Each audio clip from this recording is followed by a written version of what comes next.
Andrew Tate. That was crazy. Yeah. I try not to talk about Andrew Tate as much because... And it's like, yeah, how did you guys not know that he was going to do X, Y, and Z, right? People, for having a guest on, it's like people feel like that's an endorsement of everything that guest has ever stood for or been a part of, right? Ruslan. Guys, before we get into that conversation, I just want to take a moment and introduce myself. My name is Ruslan. This channel exists to encourage, empower, and inspire you to live a life that blesses God. So if this is your first time watching me, thank you so much. I'm super grateful you're here. If you enjoy what you're hearing, do me a favor, consider liking the video and subscribing. That really means the world to me. We're on the verge of reaching 800,000 subscribers, and I would love to celebrate that with you. And I want to let you guys know we got my very first book ever with a major publishing called Godly Ambition coming out September 9th. It would mean the world to me if you pre-ordered this on Amazon, Barnes & Noble, your favorite retailer. This is 20 years of my wisdom through building a YouTube page, through being a full-time hip-hop artist from 2015 to 2020, being on staff at a church and ministry, everything I've ever learned in one book to help you unlock the potential of your time, talent, and treasure, help you discover your purpose, your calling, all that stuff. Comes out September 9th, but if you pre-order it right now, you will get the first 3 chapters and the intro chapter immediately. So you can pick it up at your favorite retailer and then go to My Godly Ambition to redeem the first couple chapters in the book, along with an ambition workshop to help you discover what your calling is. All right, let's jump into this conversation with Janko. Andrew Tate. Andrew Tate. That was crazy. Yeah. It was crazy because I don't remember how many episodes you had out before that point. It was my last episode of the season. It was your last episode of the season. And I had a dream about it a year before it happened. And it was weird, bro. Yeah. And I have it on document. I had a dream that I had an episode with him that changed my life. Yeah.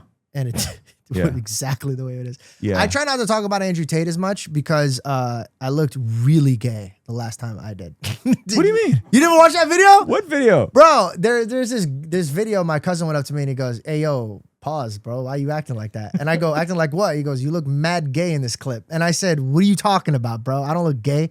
He goes, "Yeah, watch it." And then I watched it and I was like, "Yeah, man, that guy's gay." Like I watched my own stuff. I was like, "Yeah, he's gay." I gotta go back and watch that. Basically, I don't know why I described it like this, but I was just like, yeah, when I was, because here's the thing, bro. I don't like to shy away from how I feel, right? But I didn't know how I felt sounded so gay. Because I was just like, yo, he was so tall and like, I was so nervous. And like, then these other dudes started making videos as if I was talking about them and it became like a really big thing. Okay, I missed all this. Bro, it was like the funniest thing because at the time it was so like humbling, like because it blew up. It had like crazy streams. And then I felt like the man. And then like real quick, it just came down on that clip. Yeah. Whoever made that clip, they hunted for me. Yeah. What I liked about that conversation was that was one of the few times I've seen Andrew engage with a Christian and then be like, you've given me something to think about specifically about Jesus. Because you didn't go in there trying to debate. You didn't go in there saying anything negative about Islam. You went in there and said, just like you made your case for your faith. And he was like legitimately like, you know, man, you've given me a lot to think about. And this is why Tate is scorching hot. He is scorching hot at the time. And I'd never seen anything like it before. I was like, man, this is like these different worlds colliding and converging. It was phenomenal. Thank you. And the same feeling I had with that one, where people were speaking like that, is I feel like they're speaking right now about the Jordan Peterson thing. Oh yeah, I want to get to Jordan Peterson. I think people kind of think I go in there being like, yo, I'm gonna stump these dudes. Like I'm gonna give them something to think about. And anytime I ever do walk into the room thinking that way, I crash and burn. Like it never looks good. It comes from an ego place. But whenever I walk into a conversation, truly like asking God to speak through me and like really, really like be present in the room for not just me, but for whoever I'm speaking to and whoever is looking up to the way he's thinking or moving. And how I see it is, God willing, if we do our jobs right, that me and Andrew are going to walk into the kingdom together. So I'd rather walk in with respect, like hold the door open for him, let him walk in. So I came in there just to learn about him and grow with him and get to learn his perspectives. And through that conversation, it naturally made him think. But it wasn't a way of like me, like, I'm going to stump you. You didn't come in with an agenda. Never, no, never would. What do Wes Huff, KB from Southside Rabbi, Ninjas of Butterflies, Josh Nae Doe all have in common? They're all going to be with me live at Bless God Summit 2026 here at the Seabird Resort in Oceanside, California, while we're right on the water. Now, those of you guys that attended the first Bless God Summit, the 400 of you, we heard you loud and clear. We're keeping the prices the same. At a nicer resort, the lineup is gonna be even more incredible. We're bringing back some of the speakers, and we're even renting out the Oceanside Amphitheater for the most incredible night of music and outreach. My man Dustin Tavella, who won America's Got Talent, is coming back, and an additional lineup of performers that are all gonna be performing here at the Oceanside Amphitheater, the final night of the Bless God Summit. We heard your requests. The kids' tickets, ages are going up. The resort is even nicer. We won't be sitting down as much. We'll be out networking.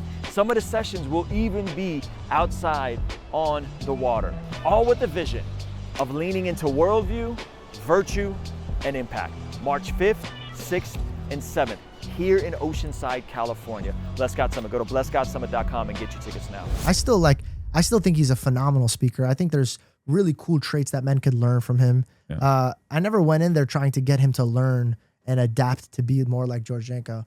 I just wanted to know what his thoughts were about God and how he, but also it's like out of all the people I ever interviewed, he was one of my favorites just because of how authentic and real he spoke. I gotta chill. I'm already giving him too much compliments. Yeah. Okay. And the way I looked in his eyes, you don't sound gay. It's okay. He's just so beautiful. So it just gets back even worse. So tell me this. So, I think this is unfair, but I'm seeing a lot of like heat on certain podcasts for like platforming Trump, right?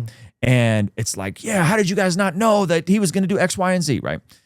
And then people for having a guest on, it's like people feel like that's an endorsement of everything that guest has ever stood for or been a part of, right? And so like with Tate, was there ever backlash you caught for the stuff that was around him and the cases and all that kind of stuff? Or did you not even hear that or think about it? Because I think anybody in their right, any podcaster in their right mind is going to sit down with the president. They'll take an interview with Andrew Tate. Just because, one, if you're going in there without motives and you're like, I'm just curious and I want to have a good conversation, right? No, I'm not endorsing and stamping everything this person's ever did. Do you think that did you catch any of that feedback, critique on any of your guests? And do you think that's a fair critique? When I went to go start doing my own work, I promised myself that I would only move in a way that pleases God. And so I will sit down with any man, filthy or righteous. Like I will sit down with every man because how I see it, dude, is nobody's a dirtier rag than me. And Jesus sat at my table. He didn't even make me go to him or have to obey or do all these things. As a filthy, dumb pile of dirt, the most holy of holy gods sat at my table and talked to me. So who am I to ever look at any other man and say like, oh, I don't want to have a conversation with him? And like all of the smoke I ever get, I've learned that the truth will come out. If I deserve it, I pray that it comes out.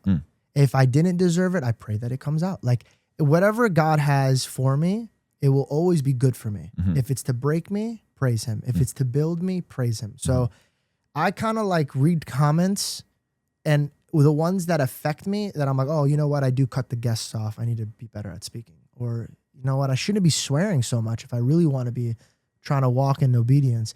So like these type of things, I'll actually take to my heart and reflect.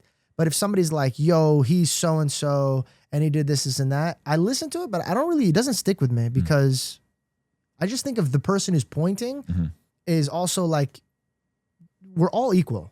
So I don't get the point of belittling somebody or thinking that they're not worth speaking to. So I just don't register it. And also I was blessed with being hated as a young age. So like being hated with the whole, like the Bobby Lee incident, the impulsive incident, the Sam Shimon incident, all these things, I'm very used to it. And I always learned that when the time is right and it's pleasing to the Lord, he'll lift me. And all of the dust and webs and all the things, they'll fall. It doesn't come with me. So I don't stick and feel too much about it. Yeah, that's interesting. Yeah, it's interesting as someone that is navigating different conversations and that line between, are you quote unquote platforming somebody or are you endorsing somebody? And I think so much of that in my opinion, is unfair, because I've had that. I've had people on and you're running interference. It's a softball interview, blah, blah, blah. And I'm like, I'm just trying to have good conversations. Yeah. You know, like I'm trying to have good conversations. And I think that there should be space for people to have good conversations. So I was just genuinely curious about that with some of your guests. Hey, we're going to go to the Patreon-only extended version of this conversation. Consider signing up for a free 7-day trial where you could see the entire conversation and get access to all of our future podcasts, be able to interact with our guests, and much more. Here's a little preview of what's available on Patreon. I'll see you over there. The Eucharist situation happened. When they take the Eucharist or when they take this and they truly believe that it is actually his body and his blood, my church is not happy with me.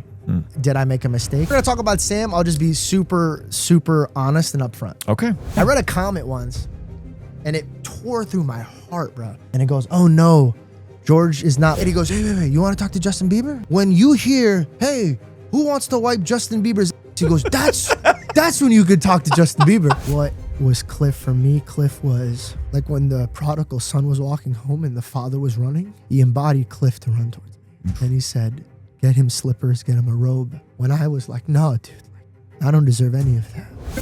Ruslan